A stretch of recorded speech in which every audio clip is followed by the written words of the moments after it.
We've all seen or heard of it. Half fill a bucket with water, turn it upside down and voila, the water pours out everywhere. So, water needs a container. Well, we've covered that one.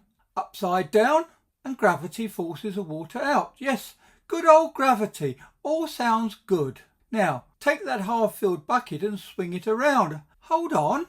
Shouldn't the water fall downwards out of the bucket at its peak because of gravity? Well, obviously not. And then we are taught the forces at work, particularly centrifugal force working outwards, counteracting the gravity working downwards. But let's translate that experiment to our spinning world covered in water.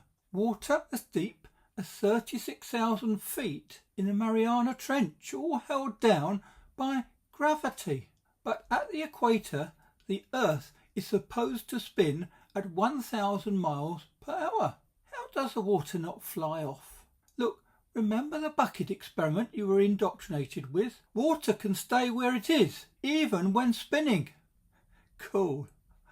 And of course, gravity is the same force anywhere on Earth. Let's now try and get you to think about this and use your own mind. Gravity is counteracting the outward force of the spinning water, and gravity doesn't change. So they do like to say that the water is bulging at the equator. Here is an educational National Geographic article. So, due to spin causing centrifugal force, water wants to move upwards and gravity holds it downwards. The fundamental problem with this is that spin speed reduces with the higher latitudes. At the poles, you will be pirouetting on the spot. No upward forces of the water at all. At 1 mile from the pole, you travel in the spin 6.3 miles in 24 hours. So that is a spin rate of just over a quarter of a mile per hour. A bit different from 1,000 miles per hour, and no upwards centrifugal force. Yet the gravity force overcoming the upwards force at the equator remains the same at the poles where there is no upward force. Yeah, right. Now, the other big elephant in the room. In the bucket experiment, water is held in the bucket because the bottom of the bucket has now become the top, and that stops the water. So a truer picture of the swinging bucket would be with the bottom cut out. Even if you could hold water in there temporarily until you start swinging, how long would the water remain in there until it all flies out? Gravity is not much use then, is it? You see, it's all too convenient.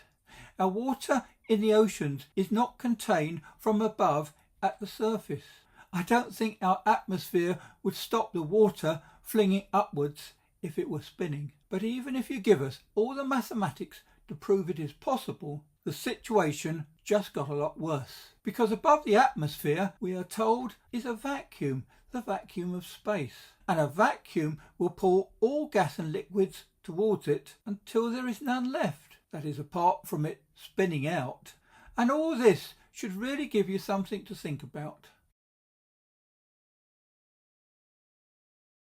The water swinging bucket experiment. Well, we've all seen or heard of it.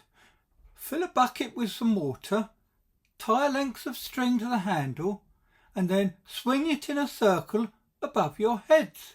Woo! And actually, it's probably like this.